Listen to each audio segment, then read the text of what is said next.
여러분, 교리가 어려우신가요? 사회교리는 더더더 어려우시다고요? 가톨릭 사회교리가 낯설고 어려운 분들은 이 시간 놓치지 말고 함께 해주세요. 세상을 걷는 예수.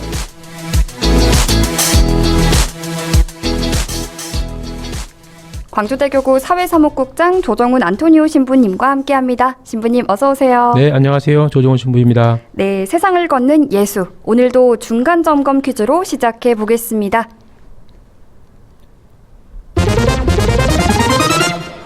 사회교리 회칙이면서 환경회칙을 처음으로 반포하신 교황님은 현재의 프란치스코 교황님이십니다. 그러면 처음으로 담화문 전체를 오로지 환경 문제만을 언급하신 교황님은 누구실까요? 1번 바오로 6세, 2번 요한 바오로 2세. 네, 여러분 혹시 오늘 문제가 어렵게 느껴지시나요? 그렇다면 오늘 방송 끝까지 함께 해주시길 바랍니다. 금방 힌트를 얻을 수 있을 거니까요. 금방 방송을 끝까지 함께 해주시면 좋겠습니다. 퀴즈 참여하실 수 있는 방법도 알려드리겠습니다. 퀴즈 정답과 여러분의 사연을 100원의 정보 이용료가 있는 휴대전화 문자메시지 샵 5005번으로 보내주시면 되고요. CPBC빵 앱 다운받은 분들은 무료 메시지 창인 빵톡 이용해 주셔도 좋고요.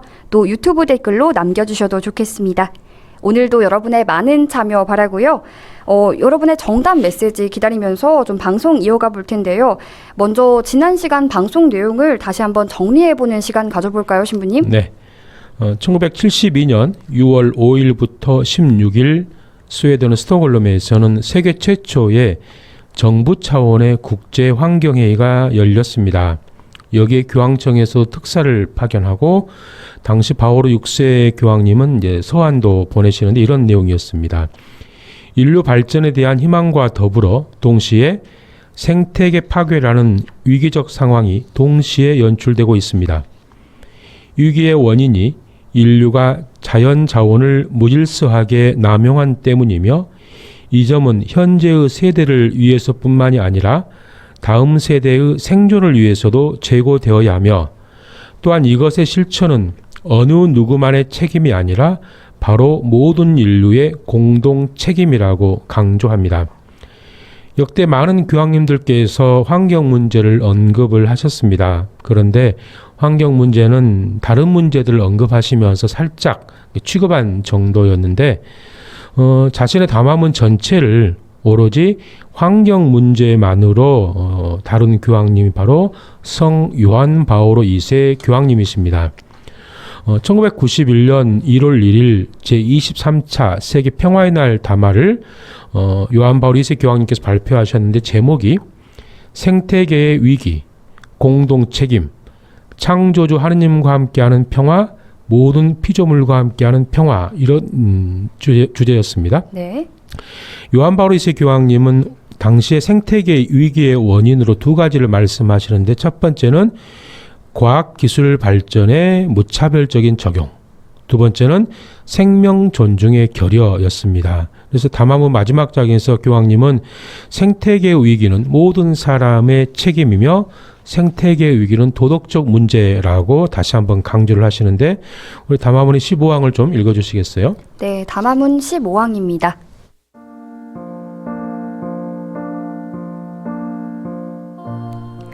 오늘날 생태계의 위기는 모든 사람의 책임이라는 것을 당연하게 받아들이고 있습니다.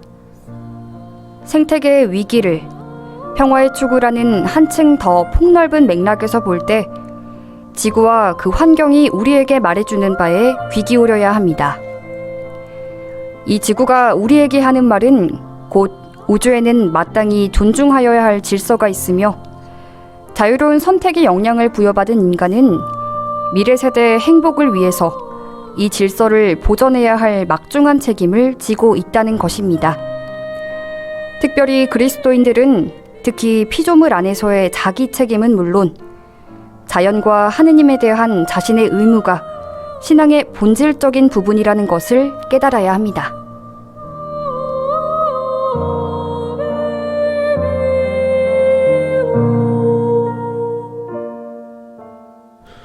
예, 이제 이어서 프란치스코 교황님은 이제 교회 역사상 교황명을 프란치스코로 정한 최초의 이제 교황님이신데, 교황님께서는 당신의 제2 천미사 첫 번째 강론에서 프란치스코란 이름을 선택한 이유에 대해서 말씀을 하십니다. 그래서 피조물과 인간의 보호라는 주제가 당신에게 매우 중요한 것임을 이제 설명을 하시는데, 그리고 나서도 첫 번째 환경 회칙인 찬미 받으소서 10항에서도 당신의 회칙에 영향을 주신 성인이 바로 프란치스코 성인이시다라고 이제 언급을 하십니다.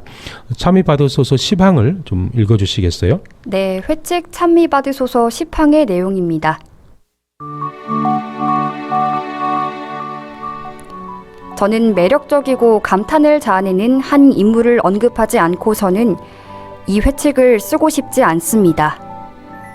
로마 주교로 선출되면서 저는 그분의 이름을 저의 길잡이요, 영감으로 삼았습니다.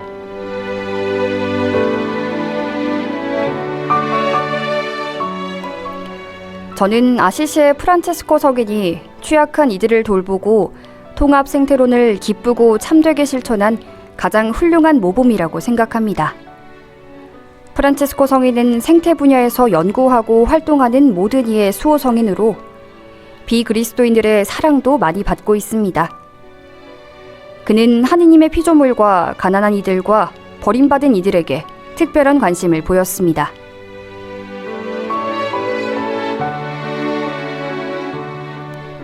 그는 사랑을 하였고 또한 기쁨과 관대한 헌신, 열린 마음을 지녔기에 큰 사랑을 받았습니다. 그는 하느님과 이웃과 자연과 자기 자신과 멋진 조화를 이루며 소박하게 살았던 신비주의자이며 순례자입니다. 그는 자연보호, 가난한 이들을 위한 사회정의, 사회적 헌신, 내적 평화가 어떠한 불가분의 유대를 맺고 있는지를 보여줍니다.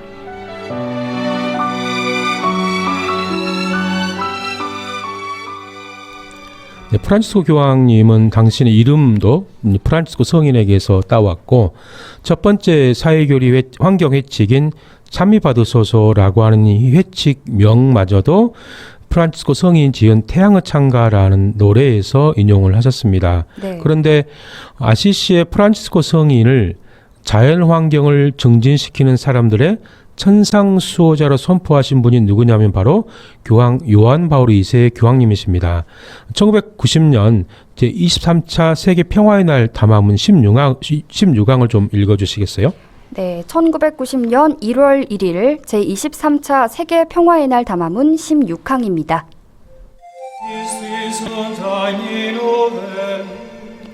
인간의 생명과 존엄성에 대한 존중은 또한 인권과 더불어 하느님을 찬미하도록 부름받는 다른 피조물들에 대한 존중으로 이어지는 것입니다. 1997년에 저는 아시시의 성 프란치스코를 자연환경을 증진시키는 사람들의 천상 수호자로 선포하였습니다. 하느님의 피조물들에게 사랑받았던 가난한 사람들의 친구, 성 프란치스코께서는 모든 피조물들을 동물들과 식물들, 온갖 자연들, 형제자매인 해와 달까지 초대하여 주님께 영광을 드리고 주님을 찬미하였습니다.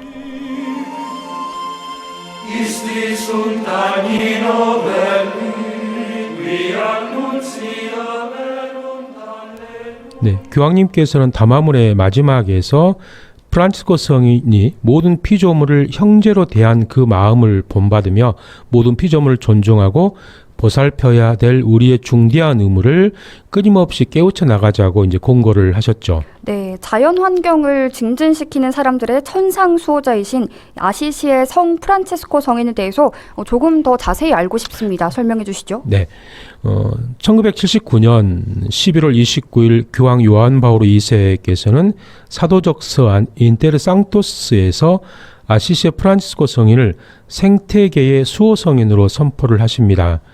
자연을 하느님께서 인류에게 주신 놀라운 선물로 존경하는 거룩하고 존경할 만한 사람들 가운데 아시시의 성 프란치스코는 특별히 배려를 받을 자격이 있습니다. 그리고 나서 1990년 1월 1일 세계 평화의 날 메시지에서 그분은 그리스도인들에게 모든 피조물을 참으로 깊이 존중하는 모범을 보여주고 계십니다. 하느님의 피조물에게서 사랑을 받았던 가난한 사람들의 친구 성 프란치스코께서는 모든 피조물들을 동물들과 식물들, 온갖 자연들, 형제 자매인 해와 달까지 초대해서 주님께 영광을 드리고 주님을 찬미를 하시는데, 이 프란치스코 성인의 생애 가운데에서 동물이나 자연 환경과 관련된 이야기들이 많이 전해져 옵니다.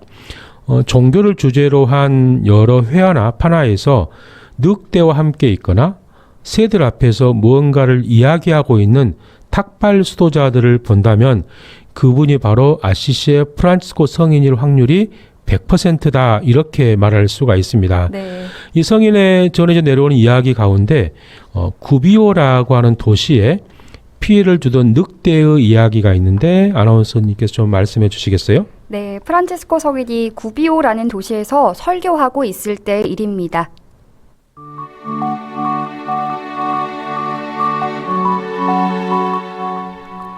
악명 높은 늑대 한 마리가 가축을 공격하고 급기야는 사람을 잡아먹기 시작했습니다. 마을 주민들이 곤경에 처했다는 사실을 알게 된 프란치스코는 늑대를 잡기 위해 산으로 올라가서 늑대를 만나게 됩니다.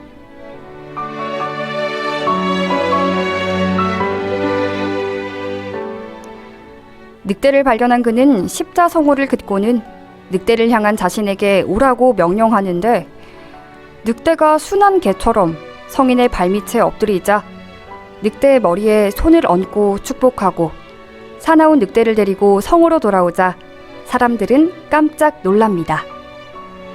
성인은 늑대와 마을 사람들 앞에서 이런 설교를 합니다.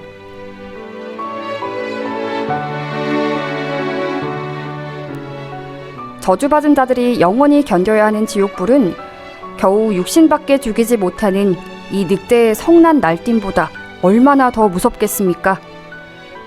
이 작은 짐승의 이빨 하나에도 이같이 많은 군중이 겁을 먹고 벌벌 떤다면 하물며 지옥의 문은 얼마나 두려운 것이겠습니까? 그러니 사랑하는 형제 여러분, 하느님의 품으로 돌아와서 자기 죄에 합당한 보속을 하십시오.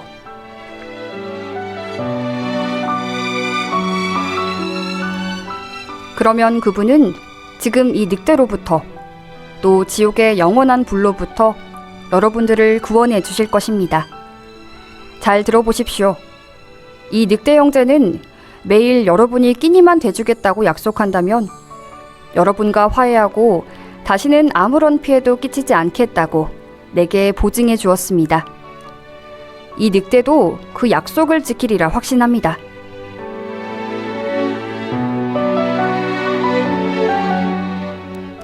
사람들이 모두 약속하자 이번에는 늑대에게, 늑대 형제, 사람이나 짐승, 어떤 피조물들에게도 더 이상 해치지 않겠다고 약속하겠니? 프란치스코 성인의 질문에 늑대는 머리를 숙이고 꼬리와 귀를 흔들어 약속을 지키겠다는 표시를 합니다. 사람들은 늑대와의 약속을 지켰고 늑대는 2년간 성 안에서 사람들과 함께 살다 죽었다고 합니다. 늑대가 죽자 사람들은 늑대의 죽음을 애도하며 매장하고 그 장소에 성 프란치스코 성당을 세웠다고 전해집니다.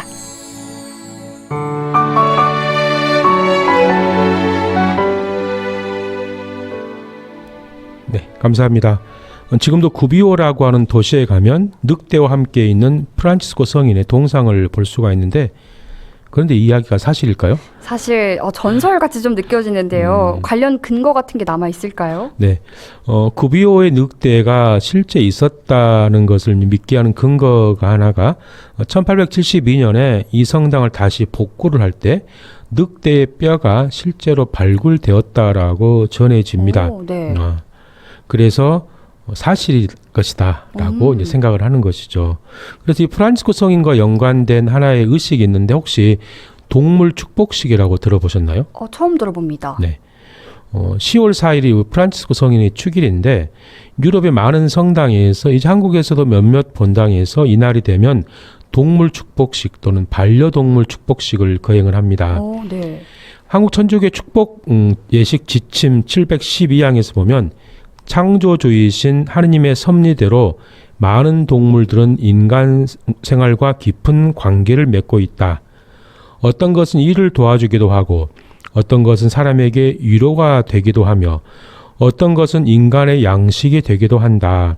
그러므로 적절한 기회에 예컨대 어떤 성인 축일에 동물들을 축복하는 관습이 있다면 이를 유지하는 것이 바람직하다. 이 예식 축복 예식서의 기도문은 이렇게 되는데 온갖 선물을 베풀어 주시는 하느님, 사람들이 일하고 필요로 할 때에 동물들까지도 도움이 되도록 섭리하셨으니 프란치스코 성인의 전구와 저희의 기도를 들으시고 저희에게 힘과 지혜를 주시어 인간을 위하여 창조하신 이 동물들을 올바로 이용하게 하소서. 그리고 또 하나의 기도문은 지혜로 만물을 창조하신 하느님, 하느님의 모상대로 창조하신 사람에게 강복하시고 동물들을 맡겨 다스리게 하셨으니 인자로이 오른팔을 펼치시어 이 동물들이 저희에게 필요한 것을 제공하고 하느님의 자녀인 저희는 현세적 도움을 받으며 영원한 행복을 더욱 바라게 하소서. 우리 주 그리스도를 통하여 비나이다. 이렇게 되어 있는데 좀 주의 깊게 들으신 분이라면 너무나도 인간을 중심으로 만들어져 있는 기도문이 아닌가라는 이런 생각을 할 수도 있습니다. 네. 그래서 그 입장에 대해서 찬란한 멸종이라는 책을 쓴 전 국립과천과학관장 이정모 씨는 이런 주장을 펼치는데 그걸 좀 읽어주시겠어요? 네, 찬란한 멸종 9쪽의 프롤로그입니다.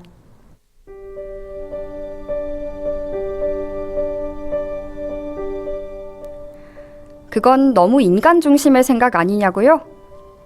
아니, 인간이 인간을 중심에 놓고 생각하지 않으면 어떻게 하나요?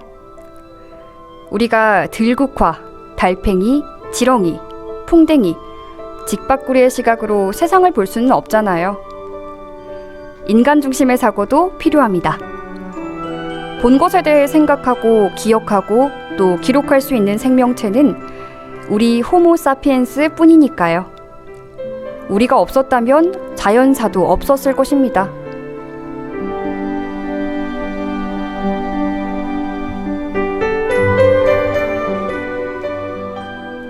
네, 감사합니다. 여러분들 이거를 통해서 잠깐 좀 이해가 되셨으면 좋겠는데 동물 축복식 저도 본당에 있을 때 한번 진행을 했었습니다. 오, 네. 아직 낯설은 행사, 우리에게 낯설은 행사에 참여율은 그렇게 높지는 않았지만 또 참석하신 분들은 의미가 있었다라고 말씀을 하셨어요. 네. 그중 신자분 중에 한 분이 아들이 이제 군대에 가면서 뱀을 키웠는데 뱀이요? 구렁이죠, 구렁이. 네. 뱀을 키우다 군대 가면서 아버지에게 맡겨놓고 아이고야. 가셨다고 하길래 네.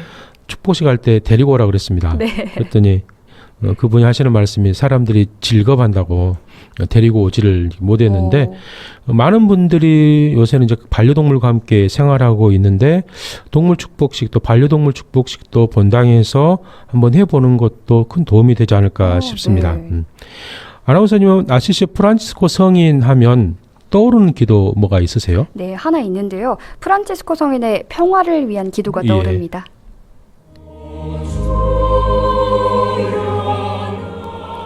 주님, 저를 당신의 도구로 써주소서. 미움이 있는 곳에 사랑을, 다툼이 있는 곳에 용서를, 분열이 있는 곳에 일치를, 의혹이 있는 곳에 신앙을, 그릇됨이 있는 곳에 진리를, 절망이 있는 곳에 희망을, 어두움의 빛을, 슬픔이 있는 곳에 기쁨을 가져오는 자 되게 하소서.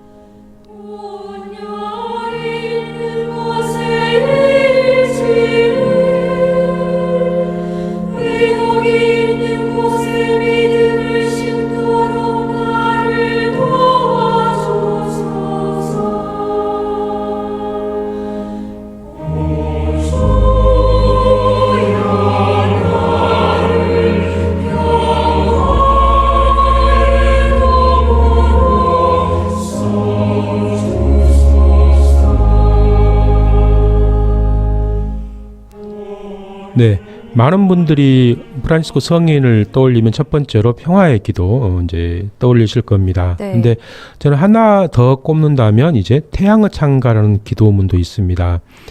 프란치스코 성인이 1225년에 만든 68행의 이탈리아어로 된 시인데 원래는 피조물의 노래라는 제목인데 이게 노래로 만들어지면서 우리에게는 태양의 노래, 태양의 찬가라고 알려져 있습니다. 네.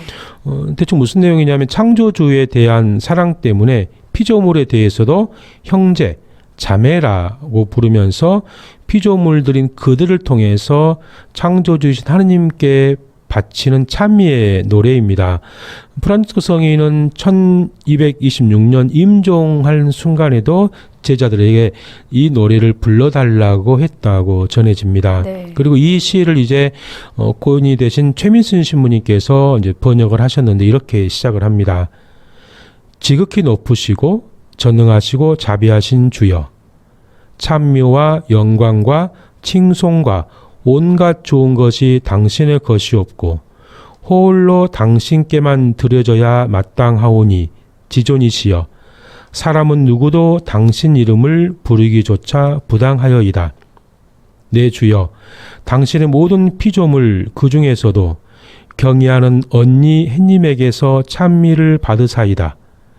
그 아름다운 몸, 장엄한 광채에 번쩍거리며 당신의 보람을 지니나이다. 지존이시여.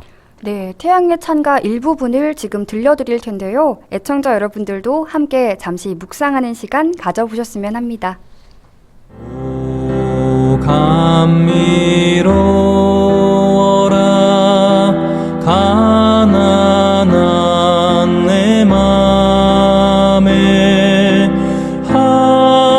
한없이 샘솟는 정결한 사랑.